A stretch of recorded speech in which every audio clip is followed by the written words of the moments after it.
Depuis son départ de la tête du concours de beauté emblématique Miss France, Sylvie Tellier reste une figure incontournable et une voix influente dans le monde des Miss.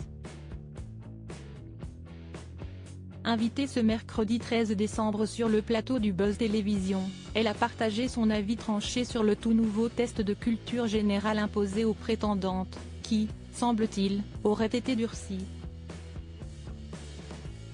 La moyenne, c'est 10 vingtièmes, et la meilleure note, c'est seulement 14.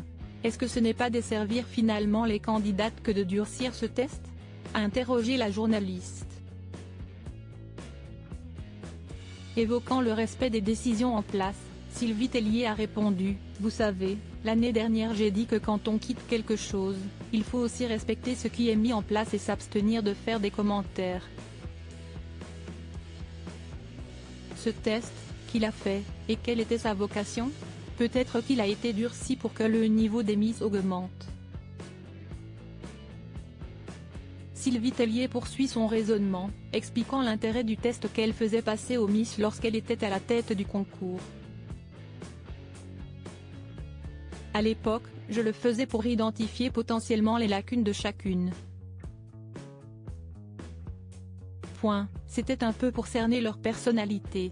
Là, il faudrait demander à celui qui a fait le test le but de ce test, a-t-elle expliqué. L'ancienne chef des Miss a également fait référence à l'introduction d'une dictée, notant que cette pratique n'était pas une première dans l'histoire du concours.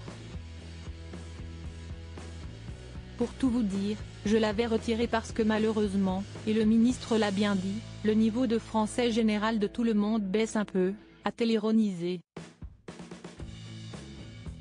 Sylvie Tellier, l'évolution de l'ex-patronne des Miss France Sylvie Tellier, membre du jury de Miss France 2023. Au-delà de ses prises de position éclairées sur le test de culture générale des Miss, Sylvie Tellier occupe à nouveau une place centrale au sein du concours Miss France 2024.